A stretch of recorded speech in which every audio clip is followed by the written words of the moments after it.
The girl had just arrived in the beast world and immediately disguised herself as an ugly monster, because female beastmen who weren't good-looking wouldn't be targeted in advance by male beastmen, thus avoiding being dragged into caves and forced to bear offspring for reproduction.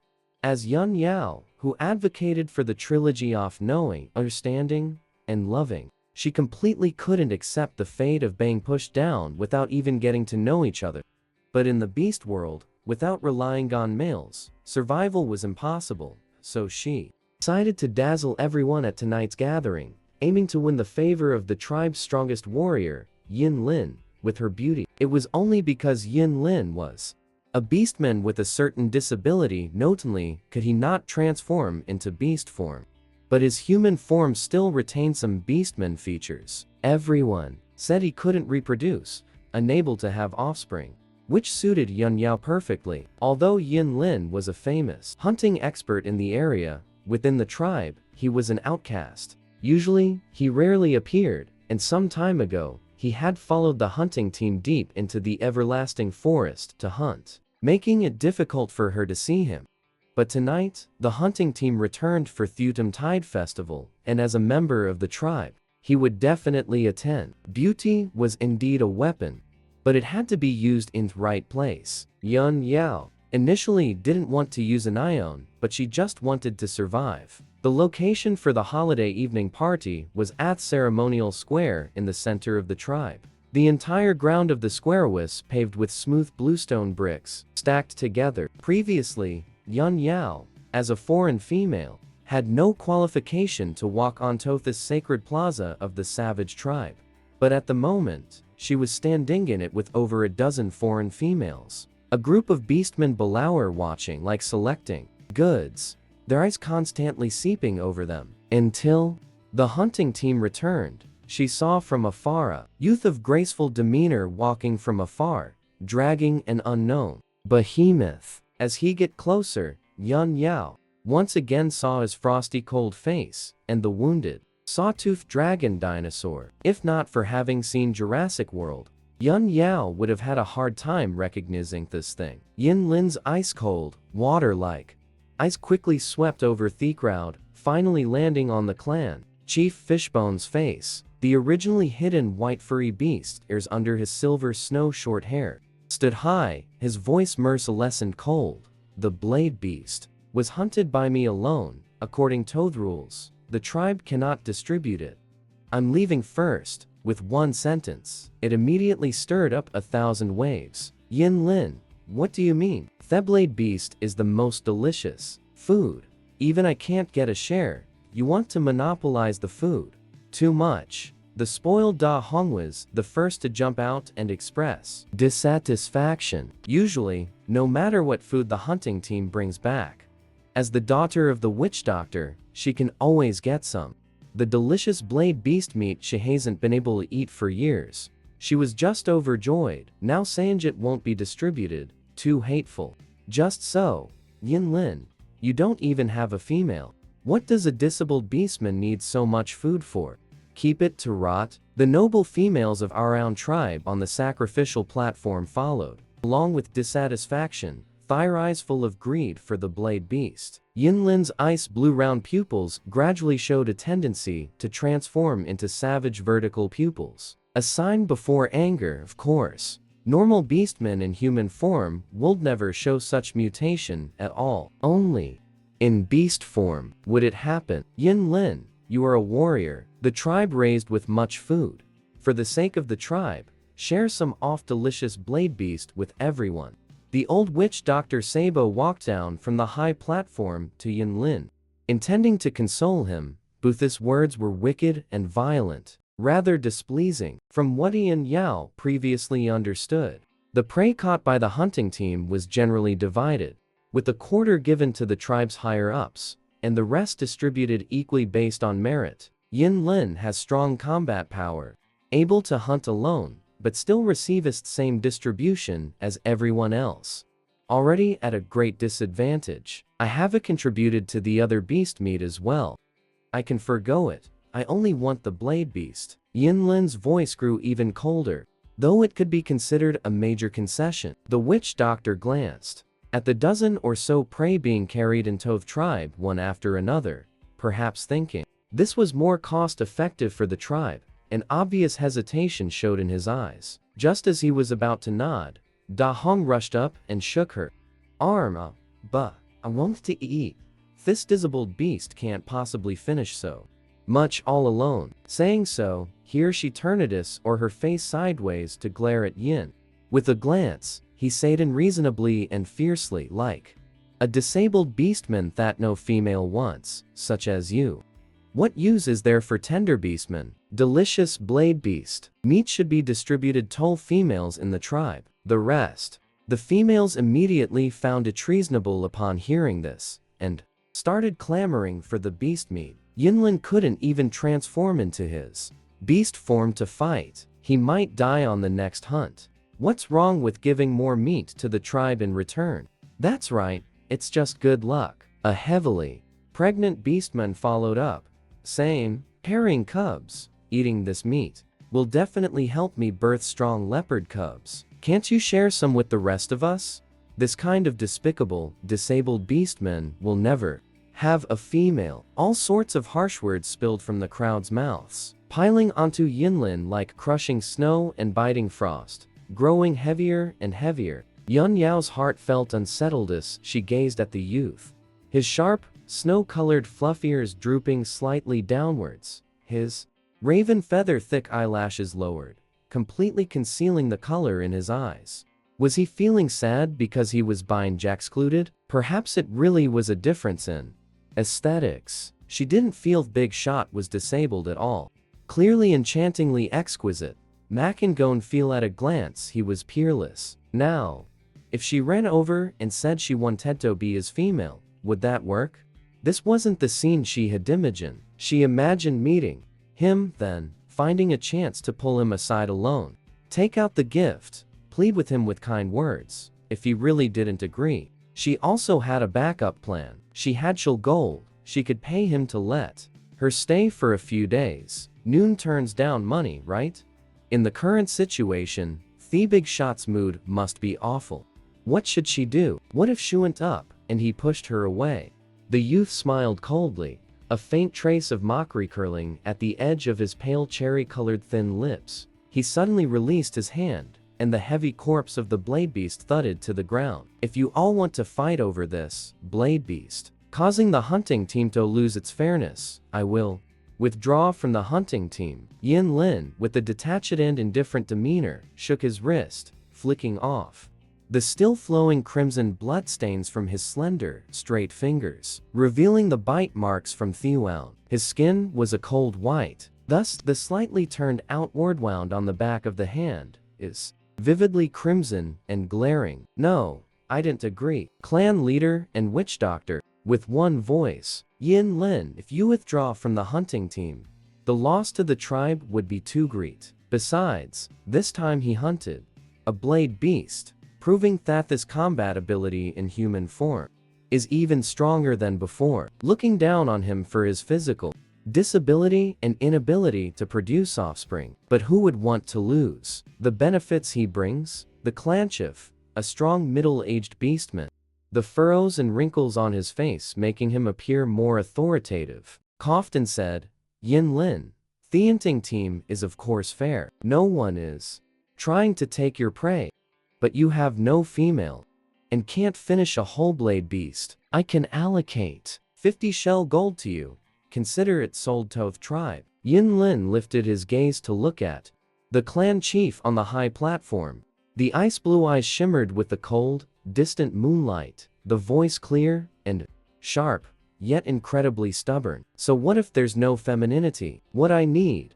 I want the blade beast. The blade beast was also hunted down by me alone. I will not agree to any other distribution method." Then, following the chief's words, he said, "If the chief still believes the hunting team should be fair, then I'll take my prey and leave." After saying this, he really picked up the beast meat and prepared to leave. The crowd of beasts was in an uproar. The females thought Yin Lin didn't know what was good for him, and mocking remarks rose again. The males felt that Yin Lin's refusal of the chief's proposal was a challenge to the chief's authority. Many males from the guard team transformed into beast form, baring their teeth at him, as if he took one step, they would attack him. The situation was on the verge of breaking out. Falling into awkwardness, Warrior Ian Lin, that, I can be your female. A gentle voice, never before heard, sounded like large and small pearls falling in a jade plate, pleasant and soft. Yun Yao, wearing a hat, suddenly pushed aside the moonlit night, quickly from the crowd, ran out. Before this, she had been deliberately roughening her voice, but if she didn't act soon, everyone is leaving, what's the point of playing ball? But thinking of having to confess proactively, she couldn't help but feel shy. I like you. The girl who lowered her head and trotted to Yin Lin's front, as if mustering great courage, softly shouted. Yin Lin's cold expression did not change, but hidden in the hair, the pointed fluff, snow ears suddenly trembled. Yun Yao, are you crazy? To eat the blade beast, Yin Yin was chosen as the male. Da Hong, who is relentless about the blade beast meat, was the first to react immediately, full of mockery, looking at her with both anger and amusement. Angry because if Yinlin had a female, no matter what, it would be too normal for him to store beast meat to feed the female. The really wouldn't get a single bite of the blade beast. What's amusing just that Yun Yao seems like she's caught the half-beast madness, choosing a disabled, ostracized beastman just to eat meat. I'm not doing it for the beast meat. I won't eat it. I genuinely like Yinlin. He's good looking. Yun Yao cursed Dahong in her heart, hoping desperately that Yinlin wouldn't misunderstand and reject her outright. Hurriedly clarifying the relationship, repeating loudly once more her straightforward reason for liking him being his looks. These words directly flushed her old face. But why isn't the man in front of her moving at all? Please, big brother, agree to my confession already. Following closely behind, Ui, who rushed out, looked at Yun Yao in stunned disbelief. Just like everyone else, he also disapproves of Yinlin, directly saying, but Yunyo, he can't even have cubs. He's a disabled beast, won't live long. Come back quickly. Let's choose another healthy male. These words are sincerely trying to persuade Yun Yao, although Yinlin's appearance isn't ugly and is even good looking. Disabled beasts don't live long and are constantly. The rest of the tribe looks down. Other males could even fancy such a dirty and smelly female. Choosing a crippled beast is quite a match. Eat. Not getting the bladed beast's meat made a big red look like she had eaten gunpowder. Glaring with triangular eyes, she sneered hatefully. The female beastman chimed in. Yun Yao is the dirtiest, smelliest female. They really deserve each other. Look at the mud on her hat. She clearly knows. Today is the Autumn Tide Festival, yet she doesn't wash it. She's just too lazy. Well, the content of this assembly shifted from just discussing the bladed beast's ownership to discussing how dirty she is, and even comments saying she loves rolling in dung pits like a wild boar started popping up. She could have ignored Face before, but now she couldn't lose Face in front of him. Just Ash was about to open her mouth to explain, suddenly big. The old thin lips parted slightly, and he slowly opened his mouth. I do not. It's over. The boss is going to reject her. This was Yun Yao's first reaction. Never mind all that. I'm not ugly, and I don't stink. This is my gift to you. Accept me. She took off her hat in one motion, and from her embrace, she pulled out a bright redapple, somewhat heart-shaped. Gasps of amazement rose one after another, directly stirring up the leopard's den. Her black hair cascaded down. Her hair strands were of a pure, extreme ink black. In the beast men continent, at least within the bounds of the never-setting sun forest, there was no such intensely dark hair color. Under the moonlight, the girl seemed like a lustrous, luminous pearl, her swan like snow white. Neck held high, her features ethereal and delicate, her profile fair and flawless. Her skin so white it seemed to glow, as if overflowing with a faint light. This was enough to exert a fatal attraction on men. The sounds of praise did not bring Yun Yao the slightest bit of joy, because the boss right before her was staring at her face, frowning his clear, cold brows. Yun Yao was so frightened her heart and liver were trembling. She deliberately didn't blink, looking up with deep affection at Yin Lin's sharp jawline. And after her eyes began to ache, her tear glands perfectly squeezed out a few tears, just a tiny bit, but this made her originally lively pupils shimmer with a tragic, crystalline halo, a pitifully bright soft light rippling from the depths of her eyes. Yin Lin felt that if he refused her, those shimmering, moist glimmers would quickly gather into large teardrops. She would truly cry right out loud, wouldn't she? But he didn't believe the reasons she gave were credible. He found her beautiful regardless of the reason.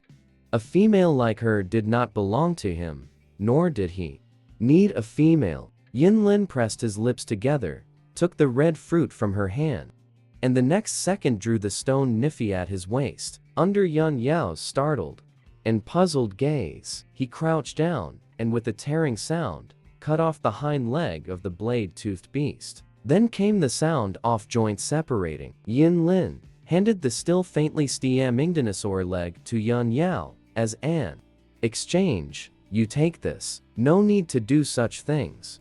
The boy's clear voice held a bit less coldness, more detached calm. Whether it was real or not, this female called Yun Yao didn't make him feel disgust. Liking her because she was beautiful, he was also willing to for something to exchange for the beast meat. To trade with her. This felt fair to Yin Lin. At the same time, his meaning was also that he had no intention of accepting Yun Yao. All the single males, after being stunned by Yun Yao's beauty, suddenly felt overjoyed. The chance had come. Yun Yao stared speechlessly at the blood-soaked beast leg. So she really thought, for oneself, it was for Themi to eat. Now, surrounded by gluttonous males, she refused him at this critical moment. He really will thank you. Now, the first moon is gone, completely gone. Actually publicly hugged the white-eared male's waist, using a pitiful tone to mumble and beg, I don't want beast meat. I just like you.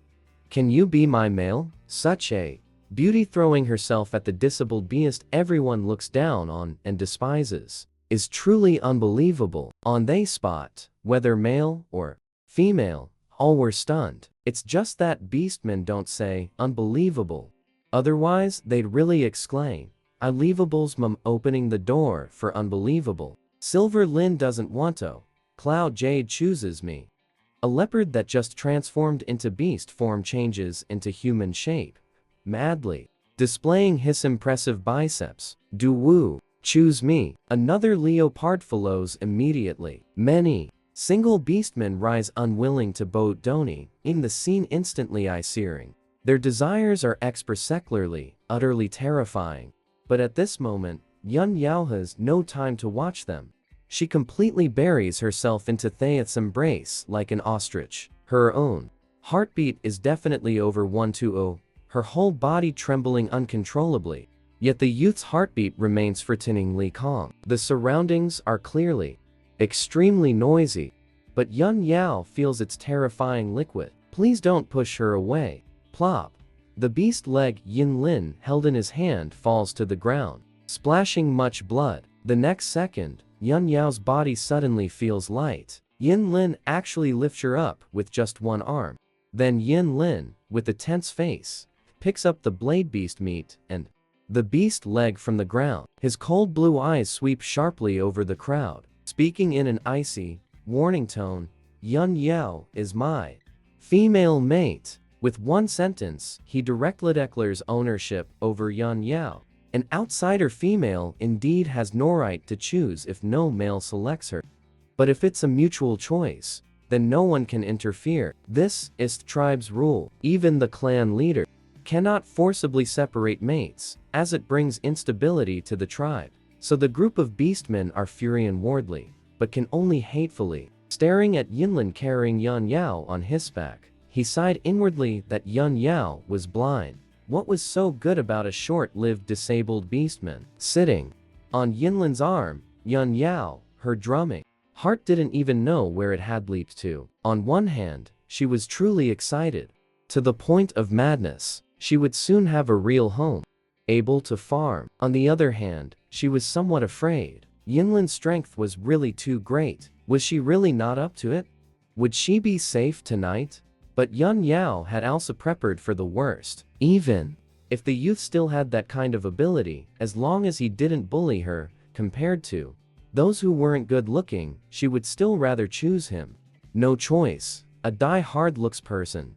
Loyal to her heart, she had already tried her best to choose the safest path for herself. The rest was up to fate. Yun Yao's mood was extremely complicated. Unknowingly, Yinlin had already stopped at the doorstep. He placed Yun Yao outside the door, then silently pushed the door open, cried out a large wooden basin, and began cutting the dinosaur meat with a sharp stone knife. Yun Yao stood to the side, unable to muster any social courage. Under the cold moonlight, the youth's hair was interwoven with snow-colored free ear tips standing erect, as if constantly listening to the surroundings for any movement. His cool, pale, and hard profile had several tiny wounds, with beads of blood forming fine lines hanging from them. He just pressed his thin, pale pink lips together, focusing intently on handling the beast meat, his hands moving swiftly and skillfully.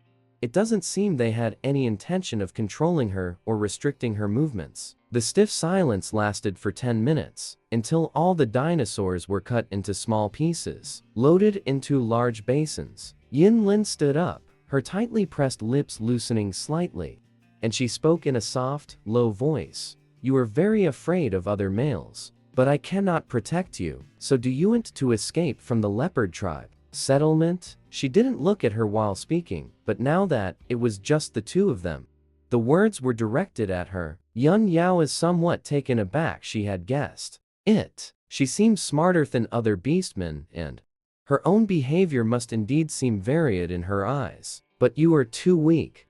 Escaping would mean death. Yin Ling then added in an icy voice. She didn't believe Yun Yao truly liked her, but she likely harbored no will toward her. No female could suppress malice to embrace a disabled beast, could they? She also didn't know why. She wanted to help her, perhaps because her eyes were beautiful, her nose was beautiful, her lips were beautiful, or perhaps because she was the first person to hold her. She didn't want a troublesome female. A weak female was nothing but a burden to her. Yun Yao lowered her head and uttered an M. She agreed with Yin Ling's words. If she escaped, encountering beastmen with ill intentions would still be a better outcome. Meeting dinosaurs with teeth like knives would be enough to kill her several times over. That's how stories go. False. Neither modern nor primitive wilderness is safe nowadays. With venomous insects, snakes, toxic plants, ferocious beasts, and harsh weather, ordinary people can hardly cope with these, let alone her being in a place where dinosaurs exist. It can be considered a stroke of luck. Thatch was found by the leopard tribe. Why can't you protect me? I can help you with work. Yun Yao couldn't help but ask, thinking that you can even hunt dinosaurs. Your strength is formidable. My life is very short. I will die. Disabled. Beastmen do not live past 20 winters, and she has already lived through 19 winters. Yin Ling lifted her head, her tone calm, but Yun Yao still caught a glimpse of desolation in her eyes, as well as a barren, detached freedom, utterly unbound by the mortal world. Yun Yao fell silent for a moment. She didn't understand what exactly her disability was, what illness it involved. It's a pity she only had the big hammer system, not a medical system, but no matter what, for now, she was safe. Yinling seemed like a good person, with no intention of forcing her. Thinking this, Yun Yao gave Yinling a gentle smile, her voice soft as she said, "Then can I walk around here freely?" Perhaps because the girl before her smiled sincerely and kindly. Yinling's thick, long lashes lowered slightly, veiling the emotions in her eyes, and she nodded, then picked up the large wooden basin and prepared to go to the river to wash the dinosaur meat. The weather is still quite hot now. If not handled immediately, the meat will spoil. Yun Yao felt a sense of relief inwardly and looked at the house that Yin Ling had built by stacking sandstones and clay. The stone walls were a light green color, probably coated with a plant sap that repels insects. This plant sap can only be found in the dangerous sunless forest. She had seen it in the market. One bundle costs 10 shell coins. The roof structure, however, is not very well done. The beastmen do not understand architectural framing. They only simply use vines to secure long wooden poles, then cover them with clay and thatch.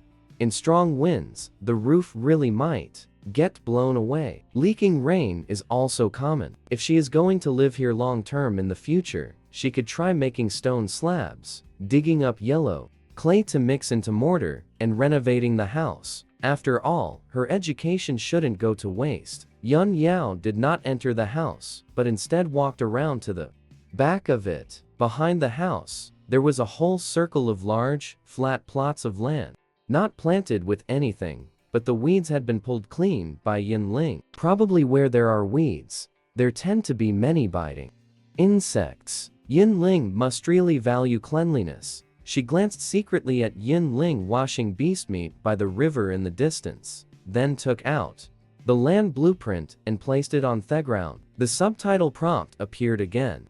Randomly generate a 40 deck. I met Irby 40 deck I meter plot of land. 1. Yun Yao clicks confirm. Random generation. Black land successful. The next second, the geometric lines at the four edges of the blueprint on the ground begin to spread out C5-like, enclosing a square plot of land, 160 square meters. That large, and the color of the land in this area turns deep black. A row of explanatory text appears again. Congratulations. Black land is a unique treasure bestowed upon humanity by nature, with an extremely high humus content, fertile, suitable for the growth of most plants. Plant growth rate increased by 50% when planting food crops like sugar beets, sugarcane, stevia, etc. Harvest increases by 1-fold. Currently unlocked catalog allows sowing crops wheat, soybeans, corn. Yun Yao doesn't quite understand all this, but also knows she has opened up a good plot of land, and seeds can be chosen from the catalog. Wow.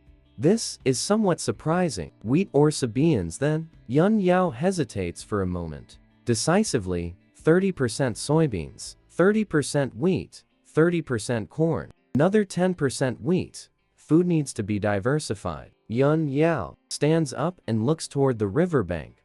The wooden basin is still on the shore. But why is Yin Ling not there? She walked step by step toward the riverbank, searching for Yin Ling's figure. Went back home? Then, why not take the beast meat? Don't come here, go back home. The densely packed shore. From amidst the emerald green water reeds suddenly came the icy, bell-like command. Yun Yao turned to look, and was instantly chilled to the bone. Silver Bell stood within reeds much taller than a person, in the shadow of the water reeds. From Yun Yao's angle, she could only see her. On her silver-white, sensual waistline, were two extremely long, blood-red wounds. The wounds, soaked pale, weren't terrifying. What was terrifying were the many squirming black leeches clinging to the wounds. Perhaps because they were full of blood. The leeches' bodies were obese, like balloons about to burst. If she guessed correctly, there must be some on the back of her hand too. What are you doing? Your skin will rot and fester like this. Yun Yao wanted to go into the water to pull her up, but the squirming, blood-colored water leeches were just too disgusting. Her scalp crawled. Her stomach churned with nausea. She was about to vomit, so she merrily strained to reach her hand out toward her, trying to reach her. Hurry up and come out. Looking at this hand stretched out toward her, Silver Bell's long brows slightly furrowed, her eyes clear, glass-like blue eyes flickering with a momentary confusion. Under the pure, unblemished moon light, her pale hand appeared so pure and sacred. Why was she acting so anxious? Was it because she was afraid her skin would fester? Seeing her staring coldly, lost in thought, Yun Yao's heart burned with anxiety. Please, big brother, stop messin' Garen. If something happens to you, the wonderful life I just fantasized it will end before it even begins. It's over now. Of course, at this moment, if it weren't for the fact that a disgusting black leech was still clinging to the side of her plump, boundless face, Yun Yao would really have fed it. Captivated by a bewitching beauty like a green lotus in water, the blade beast's teeth are poisonous. These water bugs can help suck out the poisoned blood. Yin Ling did not take Yun Yao's hand, merely turned around, and one by one, removed the black leeches, casually crushing them to death. Yun Yao has always been smart. Hearing her say that, she understood, and also felt somewhat awkward. It seems she had heard that leeches can suck out poison. Looking at her like this was like peeking at someone bathing. Oh, then let me help you carry the basin home. To hide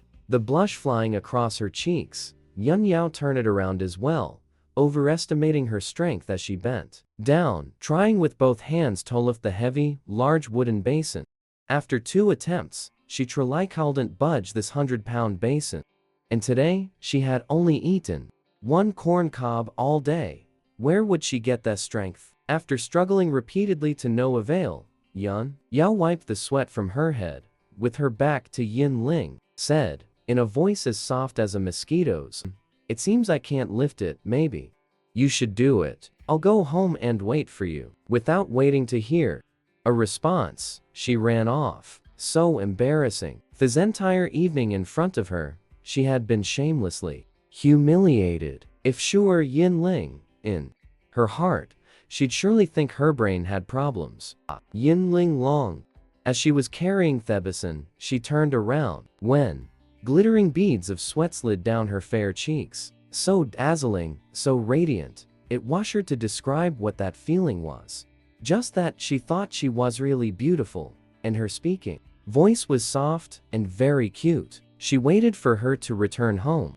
A momentary, wonderful delight made the long-buried, submerged furry beast tail couldn't help but lift and sway slightly. When Yun Yao walked into the dimly lit stone house, she accidentally tripped quite a couple of times. Beastmen's vision and sense of smell are far superior to humans. Relying only on the bit of moonlight shining through the low door, it was simply not enough for her to make out the entire room's appearance. The key was there wasn't even a window. She could only feel her way forward in the dark inside the house, and after feeling over teapots, pans, bowls, and dishes on the wooden shelf, the stone table and stone saw placed in the room, the piled-up beast hides and lumber, she finally felt the stone bed laid with soft bedding. But another question arose. She sleeps in the bed at night. Where does Yin Ling sleep? Thinking this, she felt her way back again by memory. Earlier, she had found the stacked beast hides. Pulling one out to sleep on the floor for a night would still be much better than sleeping on itchy straw. During the day, following Big Red, she had run all the way, and now she was truly both hungry and tired. Sleep first. At worst, tomorrow when Yin Lin grills the meat, she spent shell coins to buy a little from him. Already living in someone else's house, and also not planning to fulfill female duties, eating and living for free at someone's place. That certainly won't do. In no time, Yun Yao wrapped herself in a soft, large beast hide, nestled in a corner of the ground and fell asleep. Before, she was anxiously and restlessly suffering from insomnia. Now, she no longer has to live on tenterhooks. This is since she came here. The fastest she has fallen asleep. In her dreamed that Yin Lin roasted many pieces of fragrant beast meat. The meat was tender, sizzling with oil, and he said he would give it to her to eat. It really made her mouth water. The flames leaping up and down were reflected in Yin Lin's cold, shivering, vertical pupils, like the fiery fusion of flame and ice. When the light is too strong, or when is emotionally agitated, his eyes will become like this. This is a characteristic of beast form, which should not appear on a human form. His disabled beastman can only survive in a half-human, half-beast form. He for surviving needs to supplement more nutrition. Last winter, he unintentionally discovered That fierce beast, meat contains a special energy. This energy can make him move faster during hunting, his arms more powerful, and his originally increasingly weak and thinning body also became strong again. Even some functions gradually recovered. Yin Lin's clear, cold, and sharp gaze swept over the female sleeping soundly in the corner, his light-colored thin lips slightly curved upward. The morning clouds at the horizon shimmer with gold, gradually outshining the stars and moon. Because of the hunting party's return, the tribe has been filled with various noisy sounds since very early morning. This hunt yielded quite a lot. Many beastmen are gathered around taking stock of the gains. Some of the food is to be distributed to the tribal nobles. Some furs and small items can be taken to the market to sell, and there are also some rare dried fruits that must be picked out to be offered up to the high-level tribe before winter, in exchange for the entire winter's safety. Food is scarce in winter, and if the high-level tribe is displeased, they might plunder the lower tribes. Currying favor with them is very important. Yun Yao wasn't completely awakened by the noise. Mainly, she was awakened by hunger, her stomach growling loudly. She kept feeling an irresistible delicious aroma lingering incessantly around her nose. She opened her eyes. Good heavens, her neck was all wet. Hopefully Yin Lin didn't see that. She glanced at the open door, then looked at the cooked meat trapped in leaves on the ground. It was left by Yin Lin. Ugh, that embarrassing drool must have been seen by him. So awkward. Yun Yao stared fixedly at the beast meat, took a deep breath.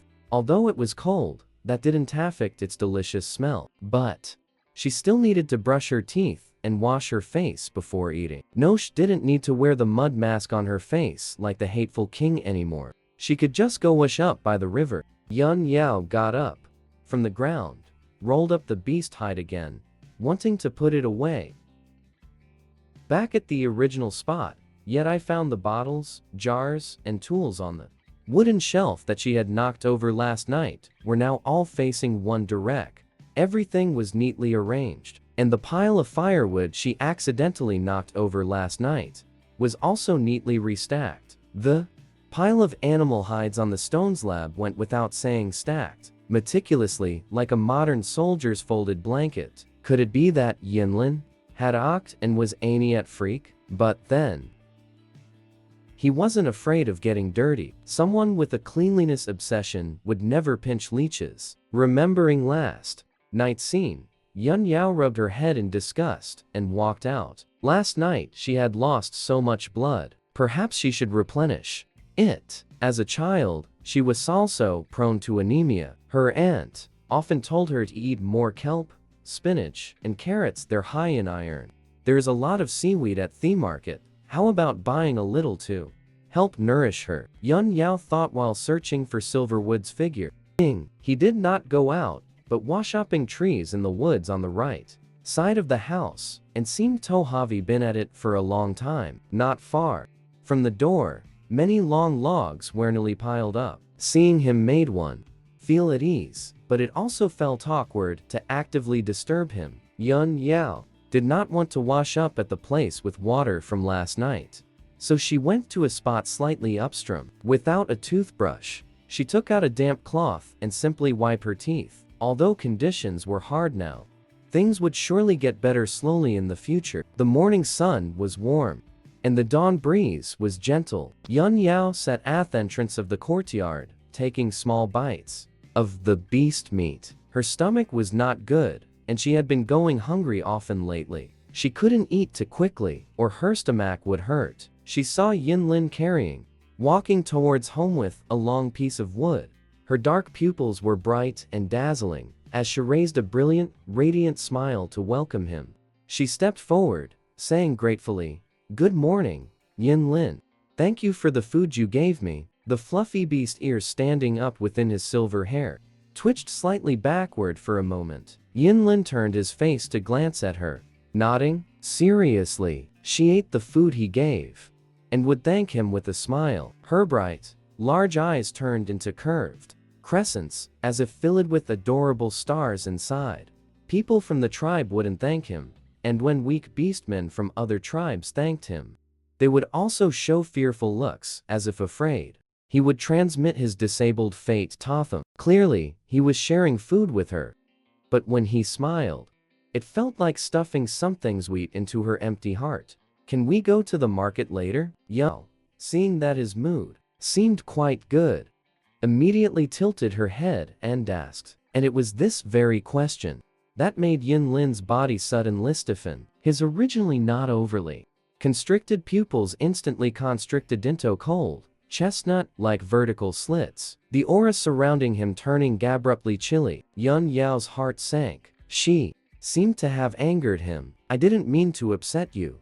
I just said it casually. Don't be angry. Yun Yao hadn't yet figured out the reason, but she knew when Chu backed down and immediately apologized. Her beautiful eyes, shimmering like emerald waves, held a trace of fear. Yin Lin slightly furrowed his brows, his clear voice without a ripple, extremely calm. Sure, if there's a smithing you want to buy, I'll take you to buy it. For a long time, he had long grown accustomed to the disgust, mockery, and baselessence from many people.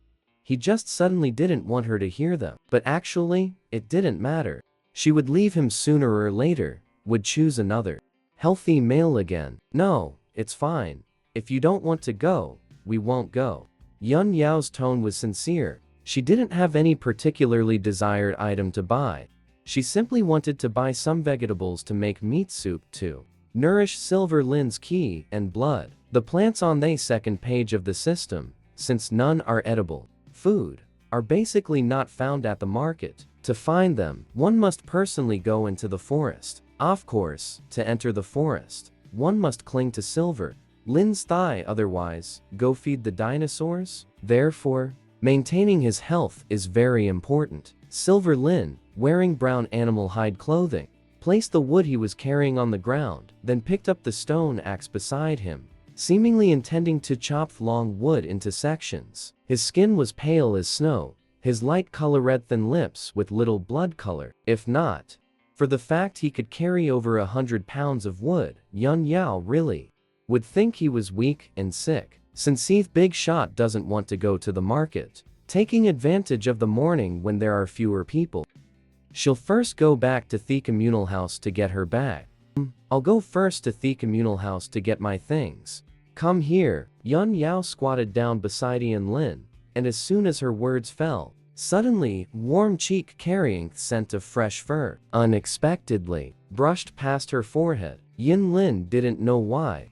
She suddenly turned her face, her body tilting, and just pressed against her face. Her little face flushed red. The development of the relationship line is too fast. Haven't even held hands yet, and already about to be kissed. Somewhat unacceptable. But considering the looks, it's not impossible to just give the idol a little kiss. The snow-colored big cat ears under the lights turned pink, the white short fur extremely dense, and at the tip of the ears there was a small tuft of long snow-white fur, fluffy, cute to the point of being, but be very good to touch. Giving it a rub would feel amazing, right? In this second, Yun Yao was in a daze, not even knowing what she was fantasizing about. Yin Lin, however, merely used her chin to nuzzle against her neck and the side of her face. You need some of my scent. When you come back, I'll take you to the market. Yin Lin resumed her appearance, though her voice softened a bit, continuing to focus on handling the wood in her hands. Right, she was overthinking it. But Yin Lin is really nice. Some people can't be judged by their surface image. Don't listen to what they say, watch what they do. Seek truth from facts. He rescued her from, gave her food. Freely willing to take her out. Although speech and behavior are a bit cold, but really very good already. Handsome big cat. It's normal to be aloof. Oh, thank you, Yin Lin.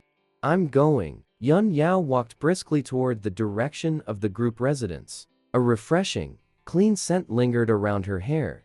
This just like territorial belonging. Yin Lin thoughtfully her. This kind of mark should be a form of protection. If she encounters danger, she can call my name. The youth's voice wasn't loud, but Yun Yao, who who had just taken 6 or 7 steps, heard it clearly, turned her head and cheerfully responded with an This solid, substantial sense of security, having a powerful male is just too blissful. Her choice was completely correct. I mean, but in just one night? Now, you're stepping out with your head held high, chest out, and showing off your beautiful face. Freedom feels great. You're Yun Yao. Last night, you definitely didn't mate with the disabled beast, did you?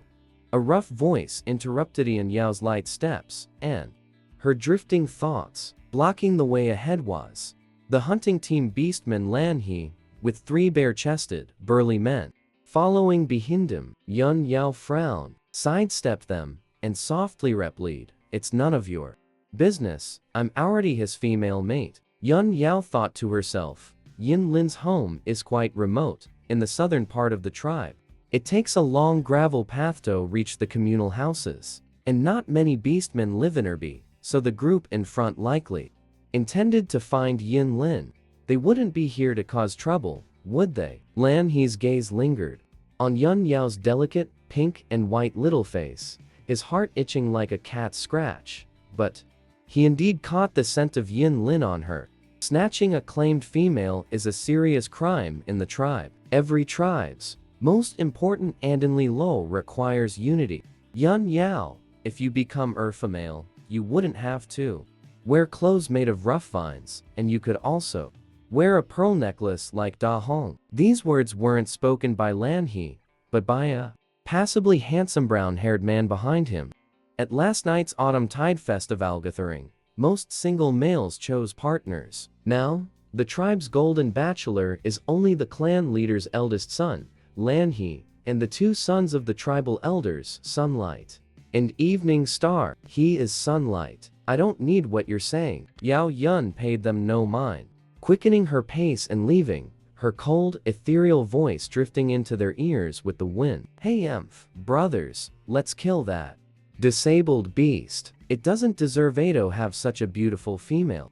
Watching Yao Yun's receding figure, the tan-skinned, rough man Lan Feng coldly snorted, "Let's ask her to go hunting with us tomorrow. Find a chance to kill her. As long as we leave the tribe, no one will know it was us." Sunlight echoed in agreement, his sinister gaze not sunny in the slightest. This all sounds childish, but as beastmen, it is the most straightforward, most vicious, most formidable scheme. Evening Star, who had been following behind the 2 without speaking, finally said, "We can't let her waste the chance for a beautiful female to bear offspring this season. After dealing with the disabled beast, we'll fight." Fuiner gets Yao Yun to bear his young. Evening Star's appearance was the more attractive among the 3. His hair was a clear, translucent silver gray, and his eyes were no exception. His sculpted face bore a few freckles, his skin was coldly pale, and the muscles coiled across his chest were remarkably solid. His chest hair curled in rings, like an untrimmed, mixed-blood male model. The other 2 listened to his proposal, agree with a nod. Yun Yao actually didn't go too far. At this moment, her heart pounding with fear, she hid in a nearby clump of grass, eavesdropping on them. She guessed that these people showing up definitely meant no good. She needed to find a chance to tell Yinlin if anyone was to blame. It was him for bringing trouble to her. The jealousy of beastmen could also be terrifying, but if she fell into their hands, she wouldn't be able to escape the fate of being forced to download. Yun Yao secretly resolved she must become stronger, work hard at farming, earn more points, and in the future exchange them for powerful bloodlines.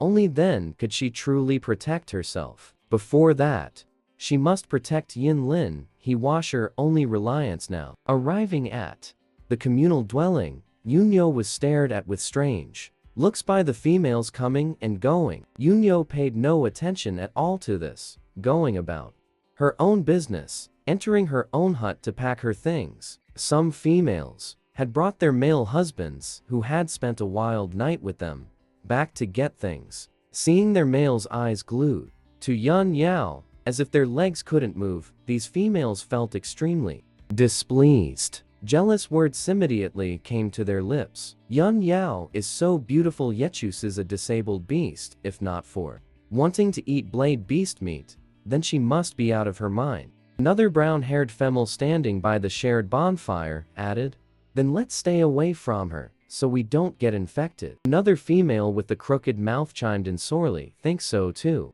That wretched beast, being entangled by her, wastrelly unlucky. It was already not long for this world.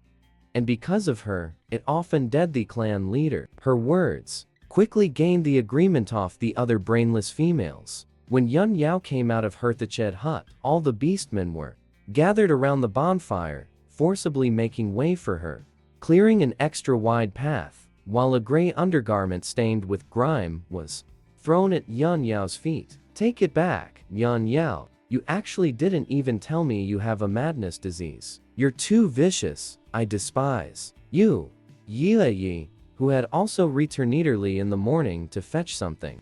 After listening for a while to the gossip of thief males gathered together, angrily snatched the undergarment and threw it toward Yun Yao. Yun Yao sneered. Many people aren't bad. They just don't have working brains. Brains can indeed short-circuit such at times, but it seems these people's brains don't even have a power source. A brain is a good thing. I hope you can have one. Yun Yao stepped directly over the undergarment on the ground, casting a disdainful glance at Yi. Wo appeared 18 years old. Let's just say, why are ancient women so fierce? As for the madness disease, from what she knew, it was a common illness among half-beast slaves, and she could roughly guess the cause. Cannibalism leading to infection with prion disease. Prion disease is also known as the zombie virus, which in modern times has a 100% fatality rate. Poison can be cooked to kill, yet not die. She had seen it several times. In the news, the farm owner afraid of waste in the feed of ruminant animals. Sick and dead beef has been added, and other cows and sheep ate it and got mad cow disease. Half-beast slaves will eat the leftover bones of their own kind. That's probably why they go mad. In these people's eyes, her choosing Silver Grove is probably madness. What do you mean? Are you calling brainless? Moonlit night stared at Cloud Plume, winds calm and detached back, anger instantly flaring up, repeatedly shouting like you now, exposing yourself in front of so many males, then listening to their baseless words like mad dogs. If you really had a brain, you'd think carefully about who actually seems like they've gone mad. Suffered from ORC madness, Yun Yao turned around, her dark eyes lively, lightly raising an eyebrow to give her a warning glance. Her faint and calm voice made all males feel it made perfect sense. She possessed a stunningly beautiful face, like a goddess from the inland sea, completely not the frenzied appearance of someone with madness. As for the reason, ignorant females should not maliciously speculate. After all, if even the disabled ORC Yin Lin had a chance to be chosen by her, then ordinary orcs like them should also have an opportunity. Many male ORCs couldn't help but feel their hearts itch. Speaking of which, males who choose partners from outside their tribe can abandon them if the female does not get pregnant before spring. Even though the number of females is always far lower than males, one could say scarce, but they are the powerful leopard tribe, not lacking females. They can just grab many by raiding small tribes. Only the leopard females of their own tribe possess the absolute right to choose. Nobles like Big Hong can even have several males. In the end, survival of the fittest is the same everywhere.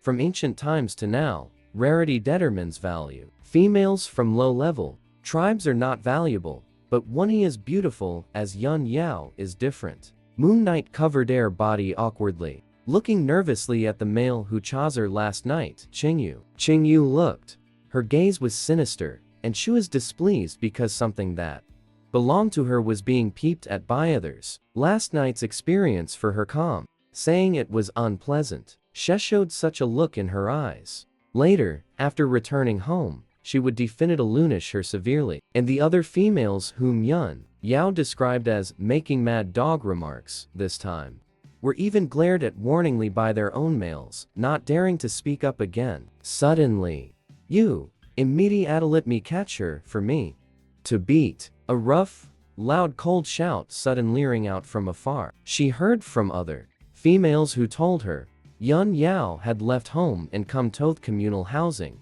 and immediately brought a group of noble females, murderous billowing rushing over to intercept her. This group of pampered females were all fat. The fat on their bodies violently shocking goss they ran. Yun Yao couldn't imagine what deep-seated grudge does she have with Big Red. Could it be because last night she chose Silver Forest, making her miss out on the dinosaur meat? Let's just say that dinosaur meat was bland and tasteless, pretty much the same texture as ordinary beef. The flavor was passable, but still no need for all this drama. A good woman never fights a mad dog that bites indiscriminately. Seeing the situation, Yun Yao took off running, nimbly dodging several obese females charging straight at her. Just before colliding with Big Red, she didn't forget to stick out her foot and trip her hard, sending Big Red face first into the dirt in a classic doggy dirt fall, picking a fight over nothing.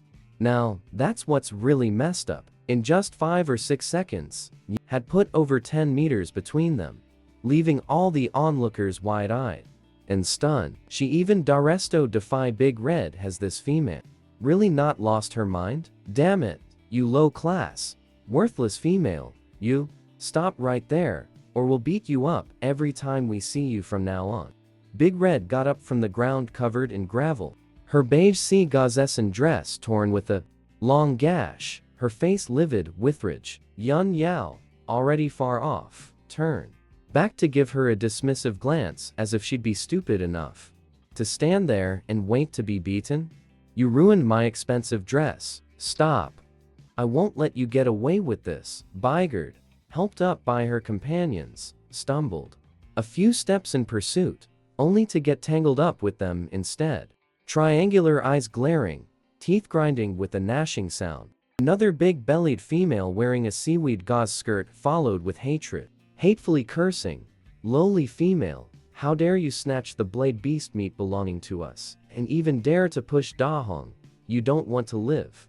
Next time we see you, we will definitely beat you to death." Yun Yao's thoughts were correct. Da Hong and a group of females from their own clan wanted to beat her up because they didn't get to eat the blade beast meat. In their hearts, even the daughter of the Panther clan's revered witch doctor didn't get any. So what right does Yun Yao, an outsider female, have? They most look down upon lowly outsider females. Moreover, last night's incident was Yun Yao deliberately showing her face, causing many males to remember her fondly, especially the two eligiblebicalers Yangguang and Wangxing, who not only refused the advances of females from their own clan, but also said they must obtain the most beautiful female, Yun Yao. So where does that leave the faces of these self-proclaimed noble females from their own clan? Slap. Da Hong strode with large steps like wielding a big axe over to Yui, angrily raising her hand to slap her across the face.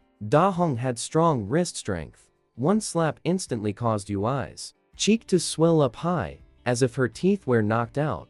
The corner of her lips bled profusely. You were so close to her just now. Why didn't you help me catch her? Saying that, she kicked Yui again. Honorable Da Hong, I just now didn't dare. I know I was wrong. Don't hit me. Moon Knight, with tears streaming, knelt pitifully on the ground, while turning her face to look pleadingly at her male, whispered. She had just felt in her heart that Yun Yao's words seemed to make sense. She shouldn't have listened to what others said and believed Yun Yao was truly mad. Now, she even less understood why Da Hong wanted to grab Yun Yao and hit her.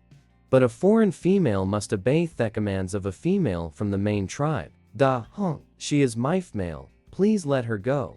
Whisper stepped forward and spoke awkwardly, his voice carrying a plea. Matters among females, they could not intervene, especially since Da Hong was the witch doctor's daughter of noble status. Offending Da Hong meant offending all the males in the witch doctor's family. Da Hong completely ignored Whisper. She gave Moon Knight timid and incompetent, a look of disgust, then swept her triangular eyes, burning with anger, towards the foreign females who dared not make a sound. Hey emph, and are you all fools too?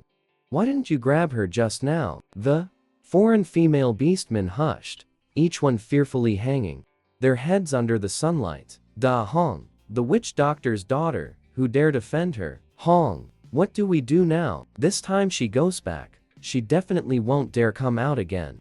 The short female beside Da Hong asked. She was the tribal chief's underage daughter, Luta.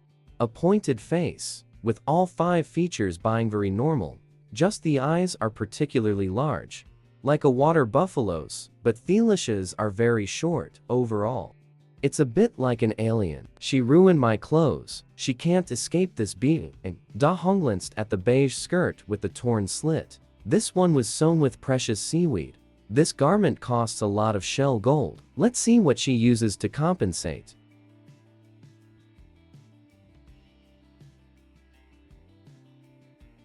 If she can't afford it, she will beat her fiercely, tear up her face, make her ugly. At this time, she was running towards home with her bag. On the way, she unexpectedly met Yin Lin, who was also out. He was standing under the big tree shade, the breeze blowing.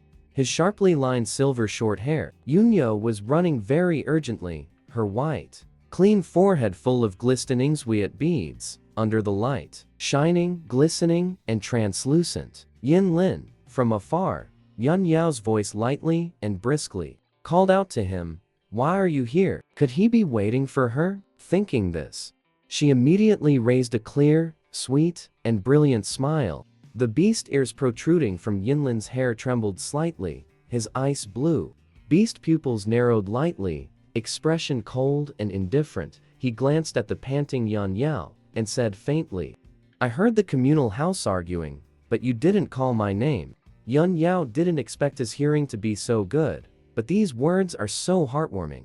He really has the intention to protect her, huh? Look, with that reckless and cold expression, and that stately, straight-backed posture. It's as if his whole body is imbued with an overbearing, tenacious power. Too captivating for words. It seems I've brought you quite a bit of trouble. Although inwardly she was thrilled. As she walked up to him, Yun Yao still clutched the bag in her hand. With guilt and nervousness, although she had been overjoyed to see him just moments ago. Now that she stood before him, she couldn't help but feel tense. After all, it was only her first day as his mate, and she had already brought danger, hidden risks, and significant trouble. Yun Yao wondered if he would reject her if he knew. So, when she lifted her head, a delicate grievance shimmered within her enchanting pupils. Yin Lin's brows furrowed almost imperceptibly, and the ice-blue vertical pupils, which had softened slightly moments before because of her smile, at this moment, once again tightly drawn taut into a straight line. What's going on? A voice that is habitually aloof, unexpectedly, with a touch of gentleness, like a gentle breeze arriving in the scorching summer, blowing away the restless anxiety, unease in the heart. Big Red saw me and said he wants to beat me up, also. Perhaps it's because I a teeth blade beast meat she wanted.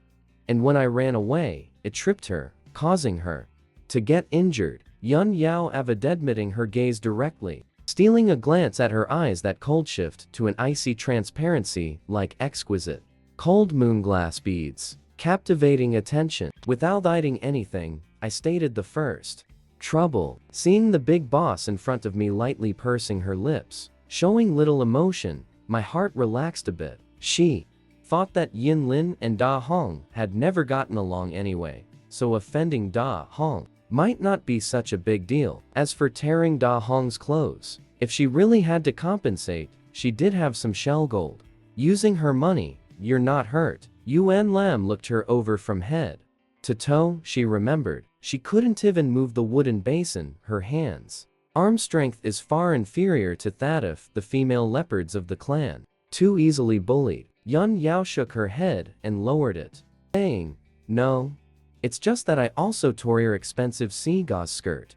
As if testing the waters, Yun Yao spoke up. As a weak female from an outsider clan, suddenly producing so much shell gold would surely arouse suspicion, so Shedhachi could give the shell gold to Yin Lin. If Da Hong really made a fuss and demanded compensation, she would have Yin Lin help pay her. No choice, she is too weak right now. It's alright, later we'll go to the market to sell the razor beast teeth from this trip. We can exchange for a lot of shell gold. Can buy. Yin Lin turned around and replied very disapprovingly, then seemed to have no interest in continuing the conversation, walking towards the house, effectively giving a solution to the matter. Yun Yao, who was following behind her, heard these words and immediately couldn't speak anymore. This was the responsibility of a beastman husband. The young wife was truly moved. The big shot seemed to not take this matter seriously at all, but Yin Lin Huntingan selling things wasn't easy either. That big red garment bought yesterday seemed to have cost 60 shell coins, no small amount. Sai still feels quite upset. Intentionally tripping Big Red, ruining her clothes and having to compensate might not be wrong, but clearly they worried ones bullying her. She also didn't think Yin Lin's reasoning was incorrect, merely felt unjust and unfair. Under someone else's roof, one has to bow their head. If Yun Yao at this moment knew Yin Lin's real handling method in his heart, perhaps she would feel satisfied. After drinking 2 bowls of dinosaur meat soup, the simmering anger in Yun Yao's heart mostly dissipated. Although the salt in the meat soup was bitter, and there was no chicken bouillon or anything, being able to eat one's fill felt good. Never expected Yin Lin would actually make breakfast waiting for her. The grilled meat pieces in the morning were just to fill her stomach temporarily. This feeling of being suddenly treated gently made Yun Yao's heart uncontrollably like a deer, from time to time, stealing glances at Boss Rongrong's adorable beast ears, and his pale, cold, and rigid profile. He is so handsome it feels unreal. I really want to get to know him a little more. Does he really only have such a short lifespan? Maybe it's just being overly sentimental, but after just one day together, I'm already feeling reluctant to part. Yin Lin had been stared at for too long. Before Yun Yao could finish the meat in her bowl, he first set the wooden bowl on the ground and said coldly, "I'm going to pack me things. You take your time eating." He was a beastman with keen senses, and Yun Yao kept staring at his beast ears and eyes, which made him really want to avoid her. To escape her gaze, Yin Lin left with a strong sense of displeasure, making Yun Yao utterly confused. Could it be he blamed her for eating too much, thinking Gabbit how she hadn't been willing at all to share with the other beastmen last night? She suddenly felt she was in the wrong. Before the land was cultivated, she would have Ado eat his food every day. Given her completely unrestrained appetite, she'd eat him poor. She'd better eat a little less next time. Also, there was the plan of the 3 beastmen trying to ambush him this morning. She had to find an opportunity to gather her courage and tell him, hoping he wouldn't drive her away after finding out. After Yun Yao finished eating, she took the initiative to go to the river to wash the pot and bowls, while Yin Lin was packing things in a small wooden shed outside the house.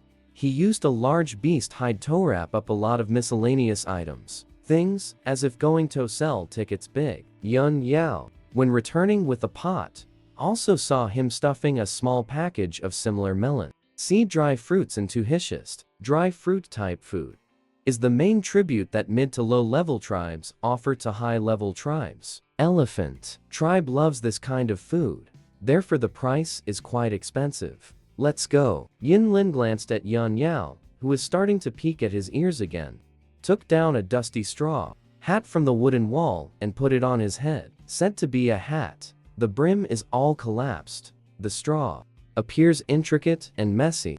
Not as good as the vine hat woven by Yun Yao. I'll put the bowl back home. Take down the bag. Wait for me a moment. Yun Yao's eyes showed some confusion, but she still smiled at him. In her heart, however, because she couldn't see the cute furry beast ears, she felt somewhat disappointed. She slung the crossbody bag, putting all 100 inside. Yun Yao walked out the door, happily followed Yin Lin, voice sweetly, let's go. We're going to the market to shop. The girl's eyes were bright and brilliant. A smile blooms like flowers, the radiance on her face dazzling and eye-catching, making Yin Lin have the illusion that she was very happy being with him. Perhaps she really is happy, yet after a while, can she still be so happy? Regardless of the pointing and gossiping of people around. The two walk side by side on the road out of the tribe. Yun Yao simply doesn't care what the Zenit full and still beastmen say. Freedom is really great. Take it. Yin Lin took out a small bag of melon seeds from his chest, reached out his hand, and gave it to her. Pack it in my bag for me. Yun Yao was taken aback for a moment, then took the melon seeds. Not immediately understanding by Yinlin's meaning, she tucked them into her bosom, feeling at a loose end and restless. They could be eaten on the road. Yinlin knew many females liked these dried fruits that grew more fragrant the more you cracked them. She would likely like them too. Yun Yao raised her head and quickly glanced at his profile. Once again touched in that instant. She had given him nothing, so why was she being treated like this? She felt undeserving. Really, they are very valuable. I'll pack them in the bag for now, and later sell them for gold. Yun Yao wasn't that greedy for snacks and embarrassed listed the melon seeds into her bag. I've never had a female before, so in the past I didn't know to store these little snacks. After we go to the forest, I'll save it all up and bring it back for you.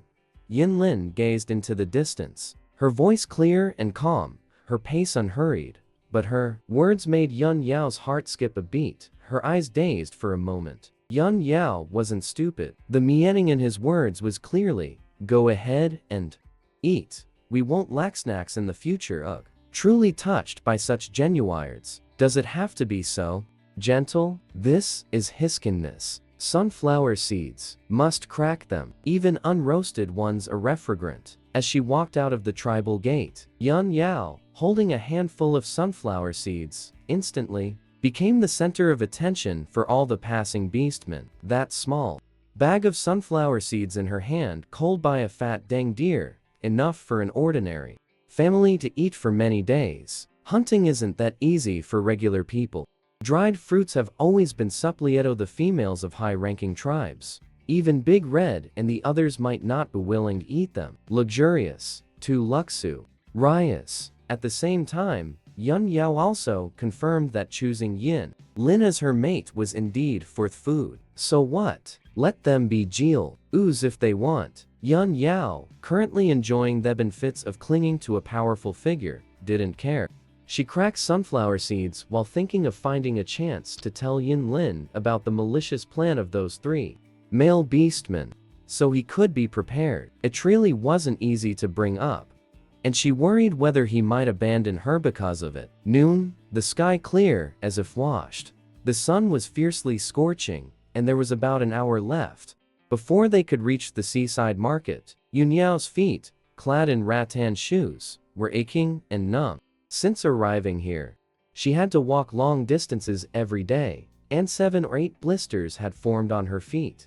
Each night, she popped them. The pain was bearable, but what was unbearable was the itch caused by the prickly fibers of the rattan shoes. Fortunately, Yin Lin, walking ahead, noticed she was slowing down and led her to rest under a shady tree. Yin Lin, there's no sun here. Why don't you take off your hat? You'll feel cooler. Yun Yao sat on the stone, initiating a conversation to break the silence. She thought about how uncomfortable it must be for his fluffy leopard ears to be trapped in heat. Yin Lin stood by the tree, his waist and back straight and upright. Hearing Yun Yao's words, his cold, vertical pupils trembled slightly. It wasn't that he didn't want her to see his ears. Yin Lin always, habitually remained silent, which made Yun Yao feel somewhat awkward. After a while, Yun Yao mustered her courage and said, by the way, there's something I didn't tell you during the meal. Yin Lin turned to look at her, his icy blue eyes carrying a questioning gaze. Being alone for too long had made him not very skilled at responding to others' words. When not hunting in the tribe, he probably Wouldn't speak a single sentence for a month. After being silent for so long, habits were hard to change all at once. Those 3 beastmen were asked you to hunt with them tomorrow morning. They are bad people. They want to harm you. Don't go. Go. Don't agree to them. Speak with beastmen simply and clearly. Yun Yao finished speaking and carefully observed Yin Lin's expression. Seeing him not show any impatience toward the trouble she had brought, she felt slightly more at ease. Yin Lin remembered the morning's insults and mocking words from Blue Crane, and the others softly uttering an hem. As a response, Yun Yao felt puzzled inside. Was that it? But she still continued to sincerely apologize. It's all my fault, causing you so much trouble, but I really need your protection, and in the future, it will also try my best to do what I can to repay you. Yin Lin turned it around and then hummed again, directly leaving Yun Yaonable to continue speaking. She gazed at Yin Lin's back, unable to guess what he was thinking inside. But beastmen are usually straightforward. If he was annoyed with her, he would show it. Sigh, the handsome boss is great in every way. It's just that he talks so little. Completely fatum. Actually, Yin Lin didn't understand why Yun Yao was afraid of male leopard tribesmen, but Yun Yao was already a female, he acknowledged. Unless she actively abandoned him, he would not give her Tonyon. For a male with strength and a sense of responsibility, a female is like territory and food, to be defended with one's life. Not to violated this is a matter of principle. He did not see this as trouble Yun Yao had brought him. This was what a Maoist naturally meant to do. Fighting for mating rights and competing for females are common occurrences among males. Naturally, there's nothing to say about that. Little Yun Yao couldn't hold on anymore. Just couldn't hold on anymore. The aloof, beast-eared big shot actually wanted to take the initiative to hold her. At first, Yun Yao thought it was a hallucination she was experiencing, until Yin Lin, with narrowed eyes and erect ears, pursed his thin lips, walked up to her, squatted down, and placed a strong arm on his knee. Come on, big shot. He's not playing by the usual script.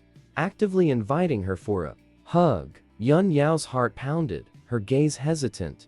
As she looked at his cold, handsome face, there was no hint of desire in his eyes. His face is serene clear as the cold moon, like a simple, pure suggestion. Sitting in his arm, being carried by him. How is that any different from a 3-year-old child being held by an adult? But is there a problem being a 3-year-old child in front of the big shot? No problem. Alright then, thank you, Yin Lin. Just kidding.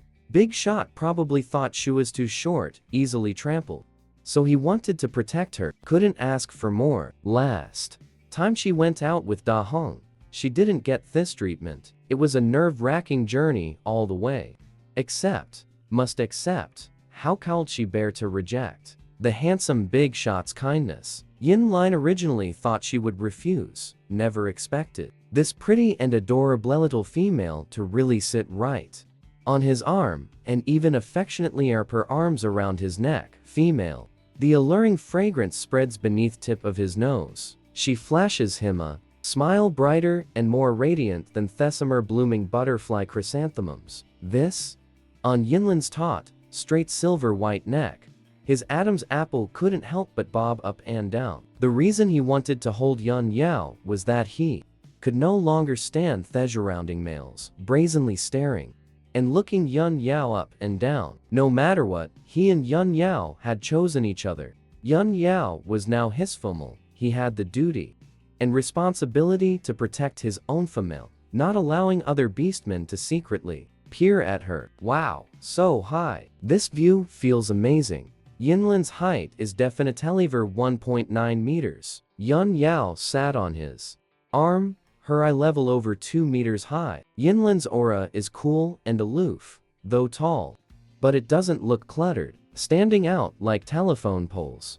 It appears tall, straight, and handsome. This highlights the importance of theoretical appearance. Although the boss's arm is steady and strong, Yun Yao still instinctively hooks one arm around his neck while gazing at the distant blue Sea and sky, not far away, the market is bustling with beast-headed figures. The scene lively, let's just say. Beintel and seeing far is simply satisfying. Lin hadn't taken many steps when the hat he was wearing was accidentally off by Yun Yao's raised hand. Your hair is so soft. The culprit shows no remorse, fully immersed in the sensation of her small hand touching the smooth, soft silver hair.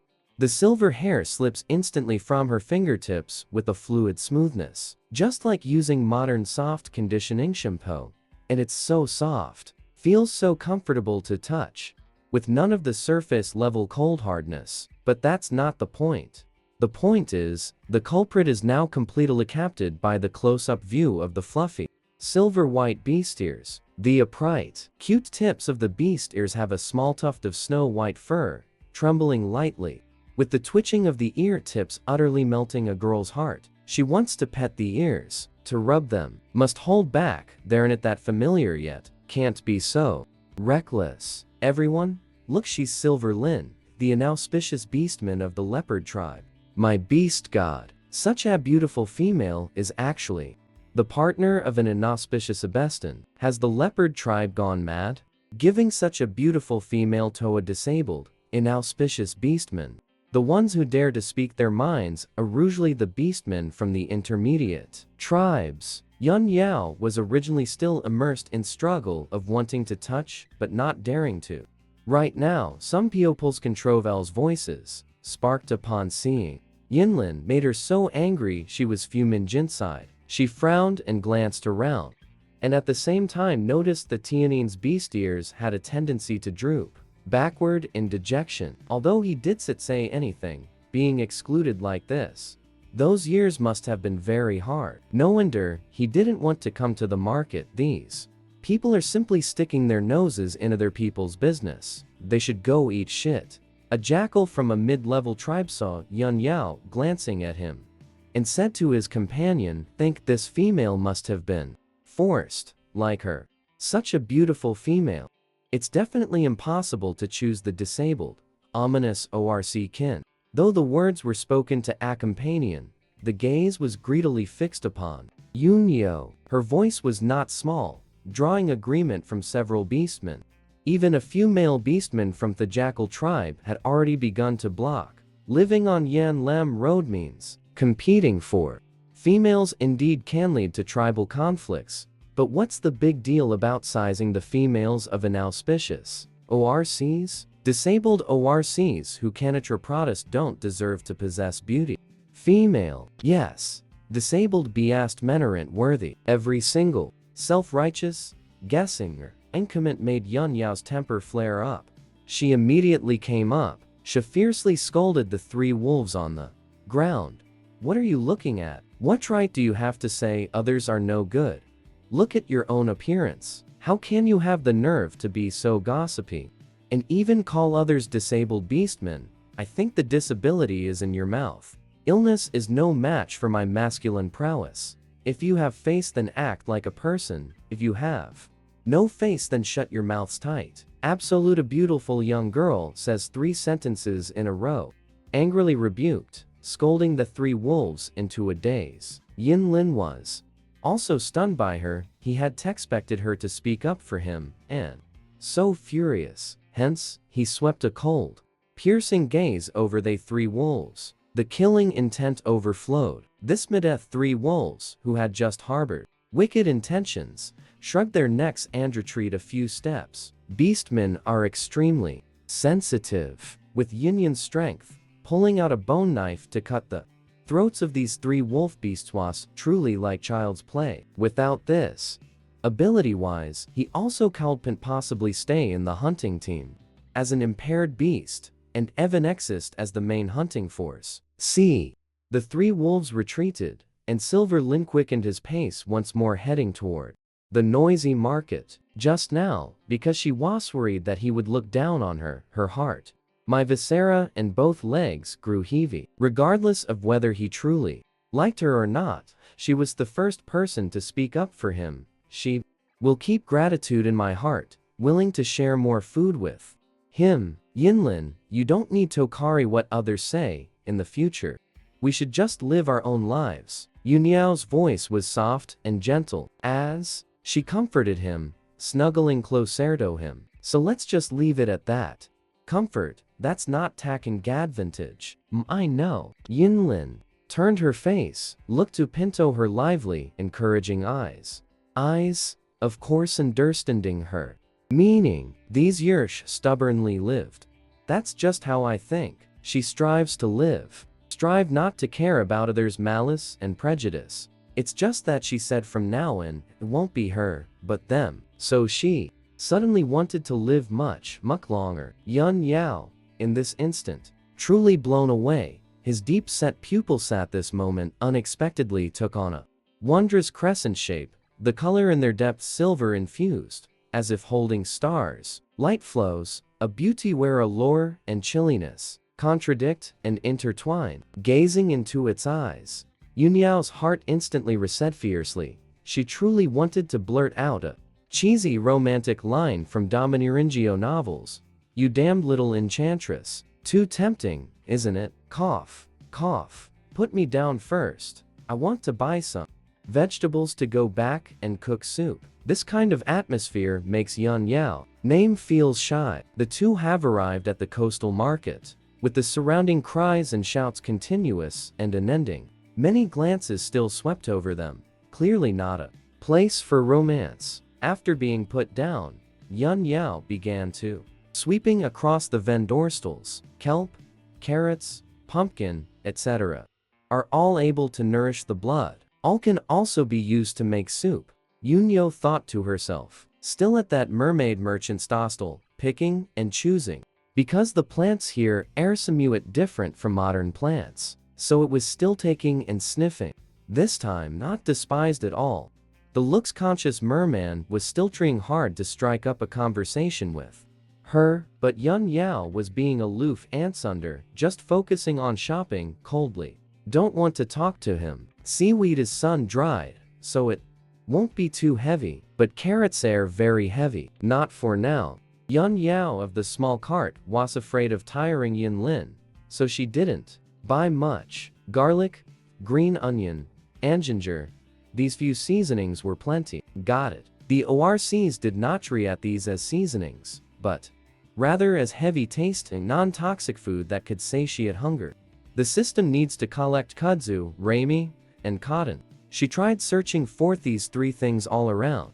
Indeed, there are none, and it's only natural when you think about it. They appear in the market only when there is a need. Beast folk don't weave cloth, so these plants are naturally has not been discovered yet.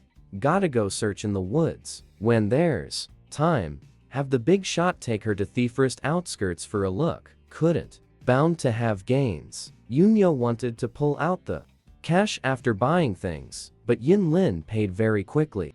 Plus, the things she bought weren't expensive, costing only 10 Bei Jin, so in that moment, it felt awkward to refuse. Obediently following him to sell things, what Yun Yao didn't expect was that one small blade beast tooth could actually sell for 5.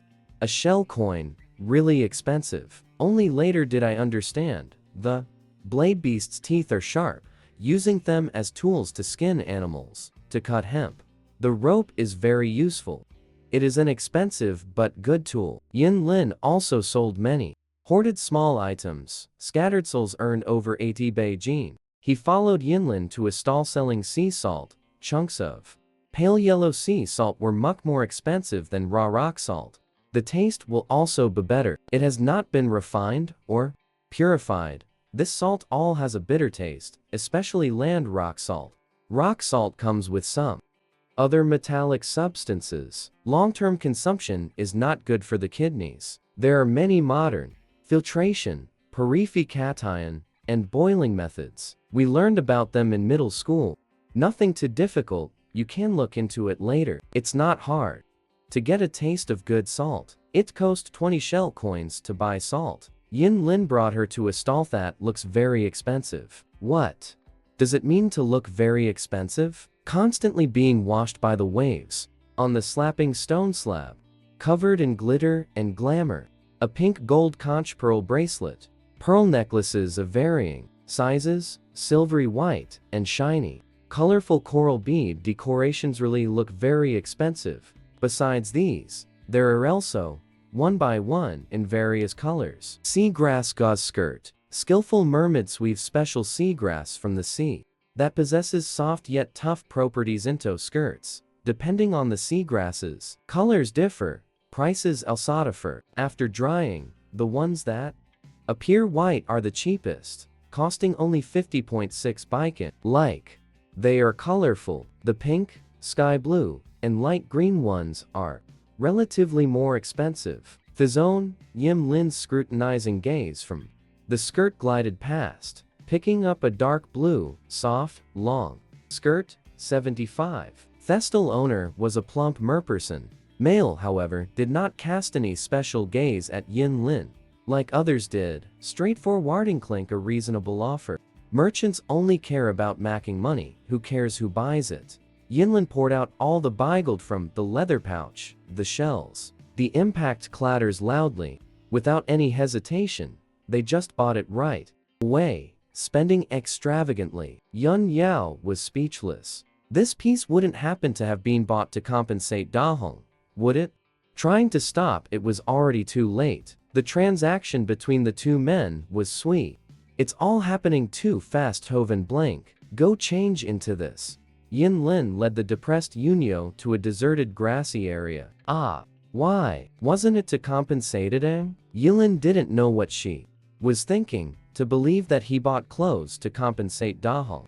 He had long noticed that Yun Yao is in pain and in need of medical care. The skin at the edges was arid and flushed, as if bitten by insects. The skin is very delicate. When he mentioned Dahong wearing clothes, then he remembered that seaweed clothing is very soft. Yun Yao realized she had been mistaken. He never intended to deal with Dahong's problem for armament. She just stared at his aloofness. Kingsu's face stared blankly. Yinlin saw her hesitation, thinking she was worried about how to handle offending Dahong, and frowned. Yunyo, you are the female acknowledge, I will protect you. Perhaps seeing Yunyo staring dazedly, her appearance was very bewitching charm. Silver linings, long lashes cast a gentle shadow, subduing the soft ripples rising in the eyes. First, I tentatively lifted my arm and soothingly patted her head. A pat on the head from the big shot. My God, who is this? Can you take it? Yunyo suddenly felt like she was abruptly being fed a cup of 82-year-old carbonated cola. A wave of warm, aching sensation burst through the chest, gurgles and bubbles outward. Thank you. Please turn around first. I'll change now. Muffled voice. Flustered, a blush rose on Yaru's delicate, beautiful cheek. She didn't want to be shy, but she really couldn't help it. When softness is a knife, when Thai's cold boss suddenly turns gentle, it's truly lethal. By L reasoning, Yun Yao is his female. He has the right to see her body. However, when Yinlin saw her delicate, flushed little face, his gaze stiffened for a moment, and he turned away. His little female seemed very shy. Yun, originally wearing a long tank top and panties, so quickly taking off the rattan cloth is also not afraid of exposure. After putting on the lightweight and soft sea-vine skirt, indeed, it feels much cooler and more comfortable. I am ready now, thank you, Yinlin. Yun Yao's voice is delicate and charming, perhaps feeling that Shay has taken a step closer to the big shot. While speaking, tugged at the elder's hand resting by his side. Let's go home. An exceptionally radiant smiling face crashed into the silver. The cold, sharp silver moon's vertical pupil. He tilted his face and nodded. Once, giving Yun Yao no time to react, he grabbed her soft, tender little hand, crouched down and lifted her up again. The other hand picked up the large animal skin bundle on the ground. Such strength and physique. Absolutely nobody else. Going home. Yin Lin, the handsome face still, wore a cold and indifferent expression, but Yun Yao felt from his clear voice, I sensegentlins, and in my heart arose an indescribable warmth. Although I didn't know what the big shot thinks. She walks too slowly, so she is carrying her or knowing her fit hurts, carrying her. Whether it's the former or the latter at this moment, holding onto his neck, sitting on his arm really gives a strong sense of security. In the afternoon, on the plains, the westerly setting sun was lazy and unhurried. Along this road, Yunya suggested, letting her down to rest, however. Ignored by the boss, he really talks very little.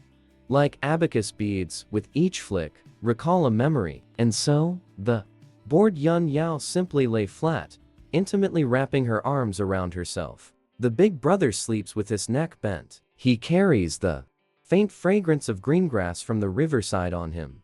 It smells very pleasant. If I can't go back, just stay with him like this.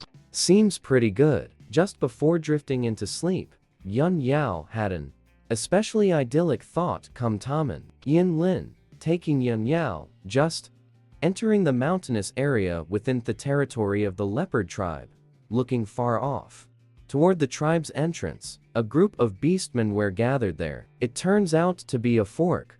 The one in crimson leads a group of obese females, along with his own male guarding the entrance. Yin Lin, immediately take your foolish female, put her down, return her to the tribe. Big Red couldn't wait for Silver approach to draw near. See it, and immediately come straight to the point, arrogantly start shouting. His demeanor was utterly haughty and arrogant. He couldn't wait to pummel Yun Yao, who had caused him to fall flat in his face dog-eat dirt that morning. Pause. If Yinlin could abandon Yunyo because she doesn't want to make trouble, that would be even better. He'll disfigure her before she finds a new male. His face, however, he made a big scene. The only response he got was a gaze as sharp and cold as a blade. Yinlin strode toward the department with the drowsily sleeping Yunyo in her arms. Down the main gate, the other females were startled by his chilling vertical pupils, subconsciously dodging away. But Da Hong did not fear Yin Lin at all, recklessly extending an arm to block the gate. Not gonna throw Yun Yao down. Don't even think about it. Couldn't even finish speaking, was actually kicked away by Yin Lin. Yes, kick. Yes, a kick. Just lifted their slender, long leg, and with one kick, sent Da Hong flying. The beast's eyes widened in shock, shocked and speechless. Yinlin is really rebelling. How dare you hit a female, especially since she is the noble daughter of a shaman. Big Red's father is a shaman. The mother is even the grand shaman of closely related leopard clan tribe. The family's power is not to be underestimated. Even the children of the tribal chief all look to his horse's head. Oh heavens! Yun Yao really has madness. She passed it to Yin Lin. Yin Lin, Haskoni mad, run quickly, call the guards. The male of the guard came over, hearing the sharp screams of the crowd. The drowsy Yunyo nuzzled her nose against Yin Lin's chest a few times. Z slowly wakes up. Yin Lin, dare to hit me. You will be killed. Da Hong, who had fallen to the ground, was clutching his stomach in agony. Tears welling up, her expression twitched, enraged roars squeezed out from between her teeth. Yun Yao is my female. You want to hurt her? I will attack you. Yinlin's voice cold and sharp. Her expression grew even colder. Without turning back, he continued walking. His way of thinking was just that simple, never beating around the bush.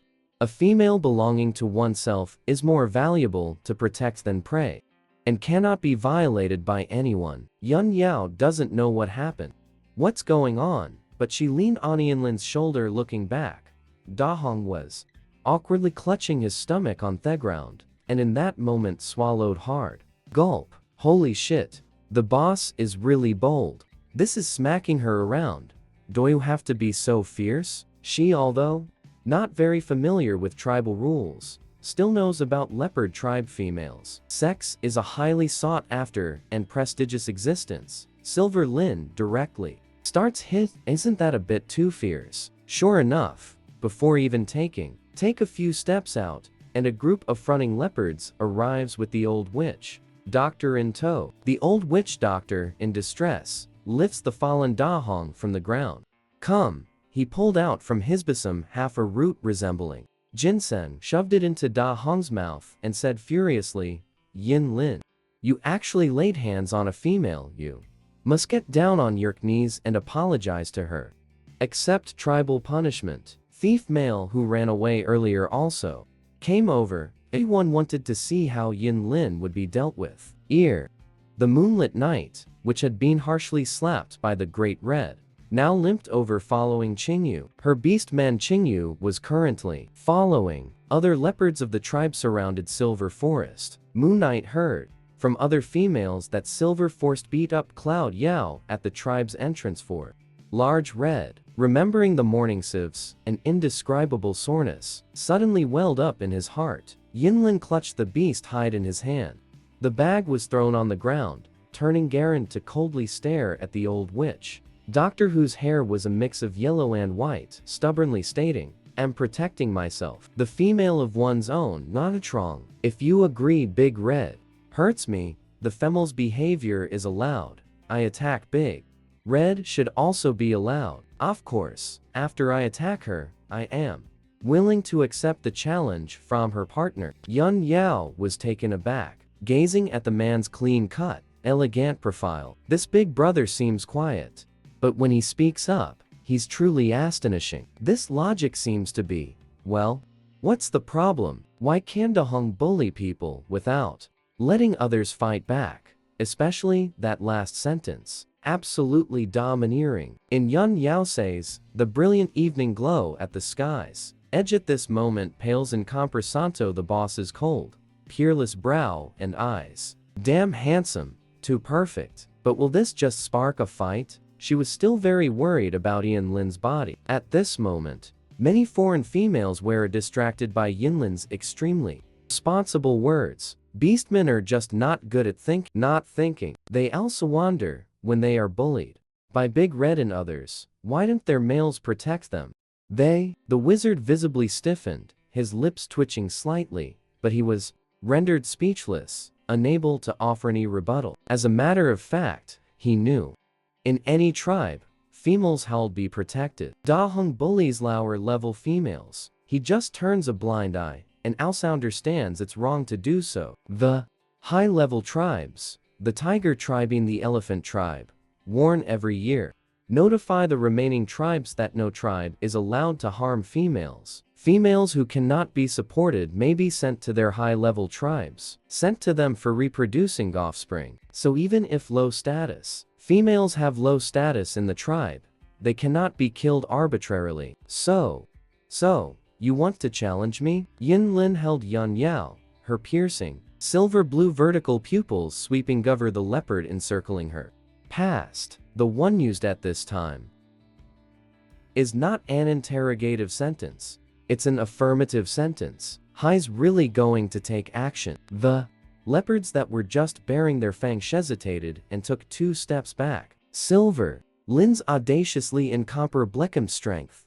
All the males of the hunting team are very clear. He can still tear blade beasts with his bare hands. The existence of one-on-one combat, I'm afraid no one in the entire tribe is his match. You guys go on, attack him, bite him to death. Seeing this scene where everyone is backing off, the big red one lying in the old witch doctor's arms get anxious, rushing toward her own male. Frantic Alika maid, woohoo, what are you standing there for? Bite him. Are you still my male? And you? Lei, what are you waiting for? All of you, come at me together. Woohoo and Lei exchanged a glance. A combat plan taking shape. Perhaps the scent of some kind of warning is emanating, and the leopards bearing their fangs around, as well as the beastmen watching commotion quickly and tacitly make way. A large battle area emerges. Wu hustlily shuffles to behind Yin Lin. Lei walks straight towards Yin Lin, crouches low, and presses forward. They really are going to gang up on Silverwood now. Lei, a robust leopard, scoffed and shouted towards Silverwood. Put your female down. We won't harm females, like you do. Yun Yao blinked somewhat at a loss, eyes staring at the boss. When it really came to fighting, she was still extremely panicked. Sighed. Who wouldn't be afraid? What if the boss got hurt? What if they lost? What to do? Woke up, and it's just like this. Everything happened too fast. With no buffer or room for thought, Yinlin clutched the one in her arms. The little female was put down, seeing her expression full of worry, gazing at herself, nervously, the tightly knitted brows relaxed a little, still and in the market forest like that, he reached out and soothingly patted her head, calmly saying, "Keep a bit of distance.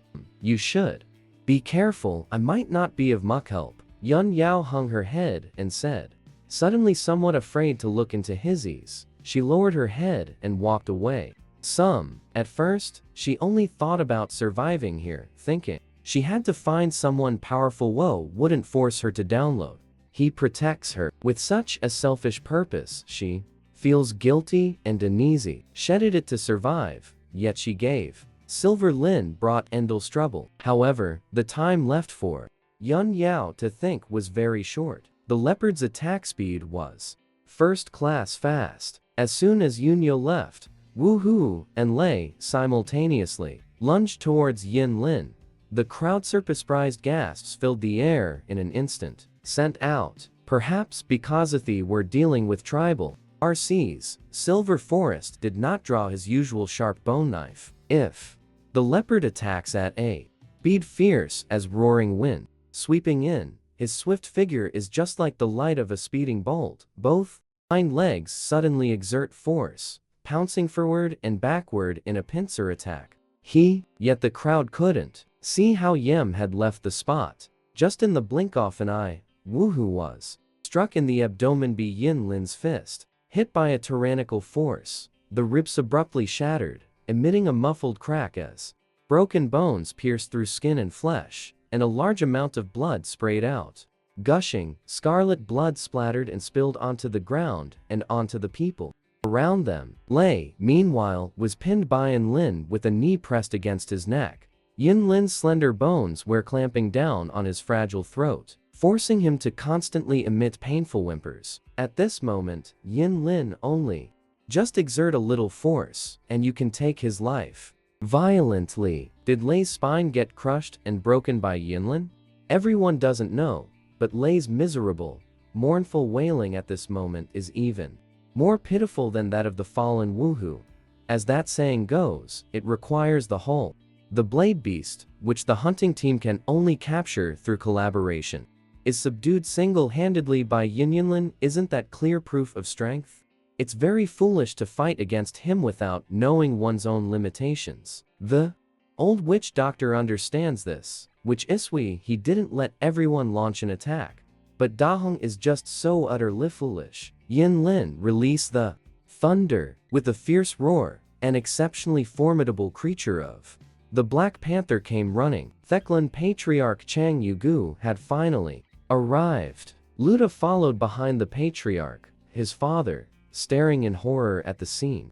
A look of how could this be was directed at Dahong. Dahong simply could not believe that this disabled beast man actually, and he Chuan, as powerful as rumored, it has long been scared stiff. Perhaps the clan elder's words took effect. Yin insolently released the completely limp thunder of combat power, picking up the beast skin bundle from the ground, covered in blood, walks towards Yunyo. Of course, it's not his blood, it's the blood of the fox, uncertain in life and death. The ORCs, accustomed to the slaughter of life and death, are at this moment terrified. Not to mention Yun Yao, a modern person who has never seen bloody scenes. In modern times, even blood in cartoons can't be read.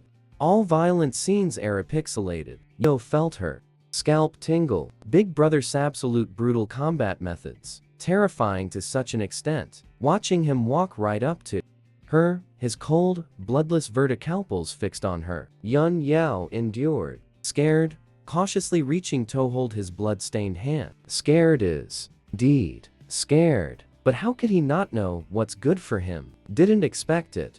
Yinlin avoided his outstretched hand, turned her face to look at the clan leader, her voice unexpectedly cold and deep. Unless they could find someone stronger. The male defeats me. Otherwise, he doesn't deserve to be my partner. I will still attack him. Yin Lin's meaning is exact like literal meaning. To put it bluntly, without a strong male companion, how can you be fit to bully others outside? Even if you are hugely popular, you still have to show your strength. The strong prey on the weak, and the powerful rule. This is an eternal and unchanging rule. At the same time, his words are also blunt. They shut the clan chief's mouth. According to reason, Silverwood, attacking a female definitive violated tribal rules, but his reason? It's to protect the females. This is the ORC law that supersedes tribal rules. ORC's value. Reproduction. Without females there are no descendants. Big Red. Bullying lower-level females has been going on for ages. Since females are physically weaker, such small-scale conflicts can't cause much trouble. What can one do about it? The originally dying Silver Lin, and possessing a female, actually became a big troublemaker. Silver Lin is unafraid to fend nobles, bravely protecting herself. Of the females, everyone was thinking this in their hearts. Whether it's low-ranking females or families of the violent tribe, none can help but gaze at the figure of Yin Lin, standing talons straight. Even such a creature from before. Everyone looks down on the disabled beastman, yet at this moment, because he is protecting his own female, he has met Bimini with something other than contempt. Disdainful gazes look on, but the most common are those mixed with complex emotions of recognition, acknowledging his actions and statements. There are also males who think Yuan Lam makes sense. Most men are also unwilling to see their partners bullied and ordered around by the nobility. They are merely angry but dare not speak out. The Great Red from the group get up from the ground, not even caring about the seriously injured companion. On the floor, he relentlessly shouts at Yin Lin, "Even if I bullied her, so what? She damaged my valuable clothes and must also compensate. You must kowtow and admit your mistake. If you can't compensate, you'll be beaten." Yin Lin frowned slightly. Da Hong was changing the subject, grabbing onto the clothes and nodding go. Yun Yao glanced at the bloodstain splattered on her own long skirt, confronting her defiantly. "Turn back and tell your partner's blood that it has stained my more valuable clothes, and it won't wash clean. You have to compensate me first, then let her apologize. I admit my mistake. My clothes are much more expensive than yours." Just now many people had not noticed. Now, all eyes are focused on Yun Yao. She was wearing a collared hymen dress, which cost nearly 100 shell coins at the market. This is what she. How can a low-profile disabled beastman be so wealthy, even wealthier than Wuju's family? You're not being reasonable. It was clearly you. The male injured his partner Da Hong. That's why she was bleeding. As Da Hong's good friend, Lu Ta rightfully stepped in to grab. At this point, Yun Yao found it funny, and somewhat speakily replied, "It was also you who wanted to catch me and hit me, that I accidentally ripped the red garment while running away. So in the end, who is not reason?" Luda was he blocked, not knowing how to say it, hence his expression was resentful. If we're talking about reasoning, Yun Yao could. They were spoken into submission. Reasonablings also had its unreasonable ways. The arrogant bluster of Big Red completely disappeared, overwhelmed by Silver Lin kicked out to extinguish it. Taken advantage of the clan leader arriving with many protective males. At this moment, she covered her painful stomach and walked away. Came over, triangular eyes as if burning with raging flames. Aurora erupts from the throat.